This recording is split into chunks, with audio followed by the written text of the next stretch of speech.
Hi everyone, welcome to Cache Walks. Today we're going into the old centre of York to discover its Viking heritage. And we're going to do an earth cache. Come with us, it's an interesting place and a good earth cache.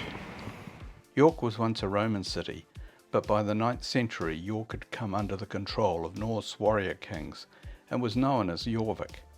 4 metres below the present city of York, an archaeological excavation found the incredible well-preserved Viking city of Yorvik.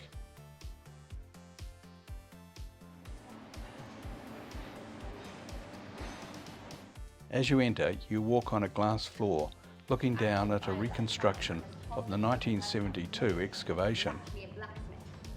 The moist peaty layers preserved house timbers, and even things like seeds, animal bones, human parasite eggs and pollen. We're about to journey back to the sights and sounds and even the smells of the Viking Age, on the very site where they were discovered. You are all set. Enjoy your ride. We are going to take you back in time to Yorvik. It's taking us back 1,000 years.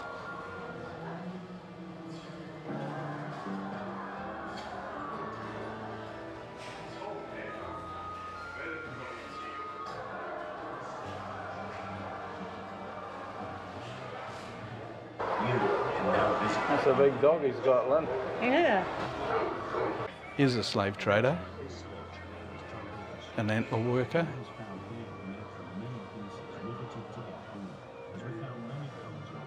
all the characters here are based on archaeological evidence from the excavation. And the woodworker. The street of the cookmakers.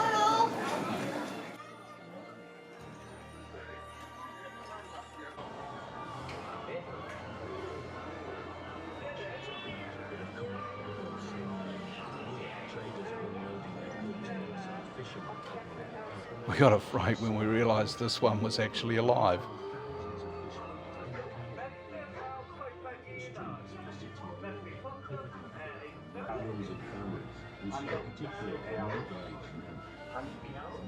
Tradition has it being spoken on the street. Here's a food seller trying to sell this wealthy across the road. We only found 2 different skeletons in the excavation. This one is based on one of them. You can see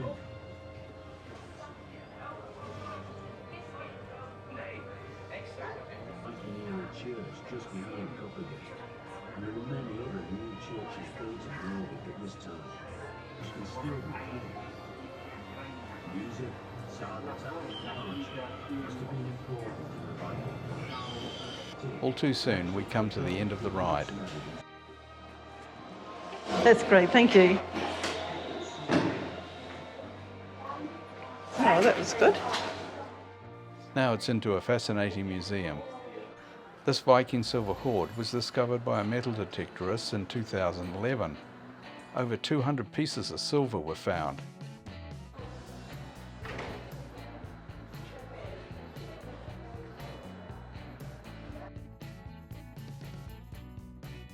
This padlock was plated with a thin coat of copper and tin to give it a shiny appearance. Bone ice skates were strapped to the feet with leather thongs. Gaming pieces made from antler, bone, jet and stone. Isotopic analysis show this woman did not originate from Yorvik. She spent her childhood by the coast, probably in Scandinavia or the northern tip of Scotland. An antler comb for making the hair look beautiful and removing lice. On to see how coins were minted. Very good. Okay, so I'll start your coin with this blank disc. 1,000 years ago, I'll be holding about 1.5 grams of pure solid silver. Not for too quick, guys, sorry. We use lead-free pewters. Same density works just as well. So I'll put it on top there. These dies that I'm using, they're exact copies of the original 2 in the cabinet just behind me. There are only 7 of them in the entire world. We found those 2 where the pigs are on the right. So these are some of the rarest things I've ever seen. I line it all up. I take my 100% authentic hammer and hit it very hard. It's going to be a loud bang, everyone. And that there is your banana. So one Beningar buys you 16 chickens, a pig, or 4 barrels of beer. Not bad for 2 quid, is it? Enjoy, guys. Thank you. Thank you very much. The Yarra for Beningar is a halfpenny. The Beningar we still use today, that's where we get the word penny from. That's where we get 1,000 years worth of money names. What the Vikings do is they take these bits and pieces of silver, they put them in the scales. As long as it weighs the right amount of solid silver, you get your chicken. So we've got coins from as far away as Baghdad. As long as they're silver, nobody cares. Nice and easy. You can even use pieces of jewellery. So that once was a bracelet. As long as your bracelet is made of silver, you can cut it apart, put it in the scales, and as long as it weighs the same as a coin, you get your chicken. Really easy, isn't it? Now, the reason why I'm stood here making the coins is because we found these two in Micklegate. And they are the coin dies and the stamps, like I said. There are 7 in the world, and we found those 2 where the pigs are on the ride. The only other one that's ever been found in Britain is in that cabinet next door, which are loaned to us from the British Museum. So we've got 3 of ours and 3 of 7 of the world. We're not doing too bad, really, are we, guys? The next display has a large human coprolite, fossilised species. This contained eggs of whipworm and moorworm, along with cereal bran. A small number of gutworms were not a problem for healthy individuals, but could be serious in the young, sick and elderly. Sphagnum moss was used as toilet paper. Let's head on out to look for something unusual in the streets of York today. Years ago, I remember watching a Time Team episode about Viking York. We're off to try and find these 2 shops. The picture on the right is from Time Team.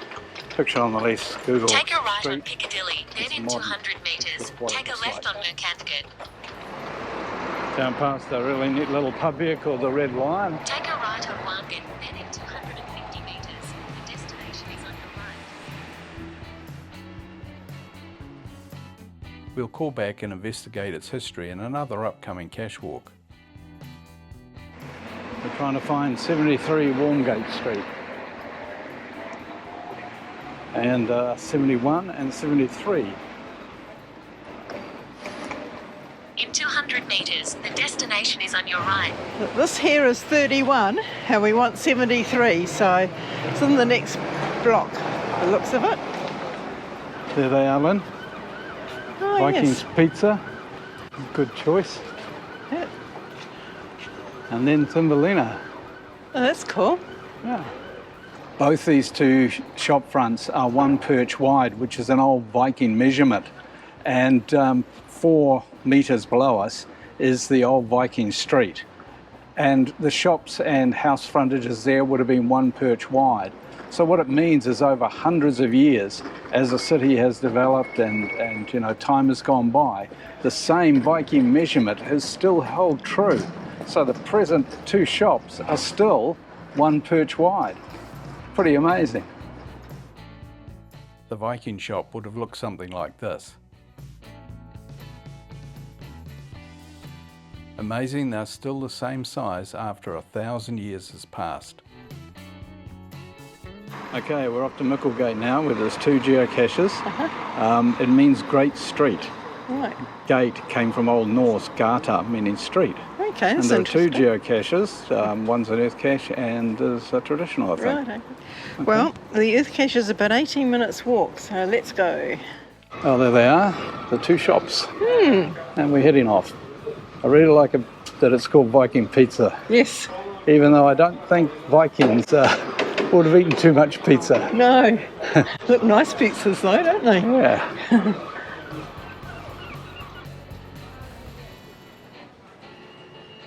We're crossing the River Ouse on the way to the EarthCache.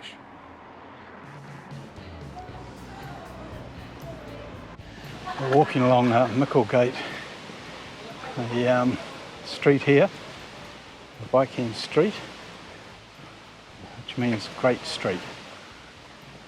And of course the Viking Street would be about 4 metres below here. Over the centuries, the city has built up over the top of it. Looks like a nice street there, doesn't it, Lynn? It does.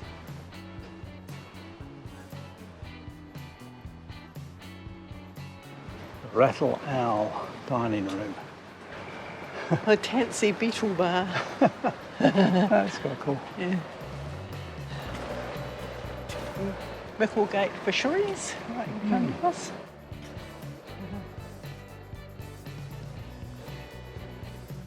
And here's the old city gate through the city walls of York. And of course, it would have been a gate through which the Romans travelled, and the Vikings, and everyone else for centuries.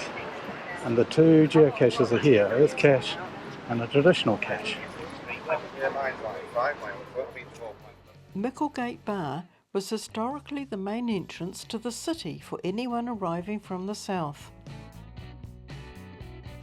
Love the coat of arms up the top there, Lynn. Yes. Looks pretty cool.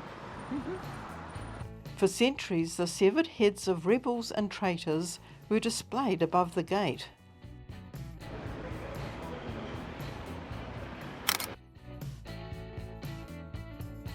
We often take photographs when completing EarthCaches, so we can review our answers when we're back at our lodgings in the evening. And a photo for the log. Okay, the traditional looks to be about 20 metres away up on the wall here. It's part of the York City Walls Trail.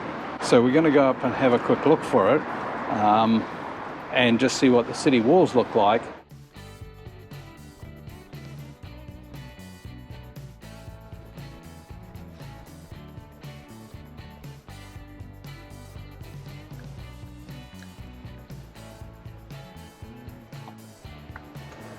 "16 metres up here."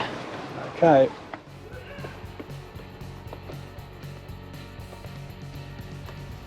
Okay, we're getting pretty close to ground zero now. Somewhere around here. Maybe up on the wall. We looked everywhere.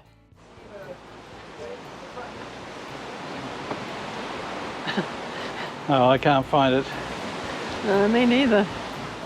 It should be up around here somewhere, but Yeah, it's a it's shame. going to have to be a did not find for this time. Never mind. Still worth a visit, as you can walk along the old city wall here.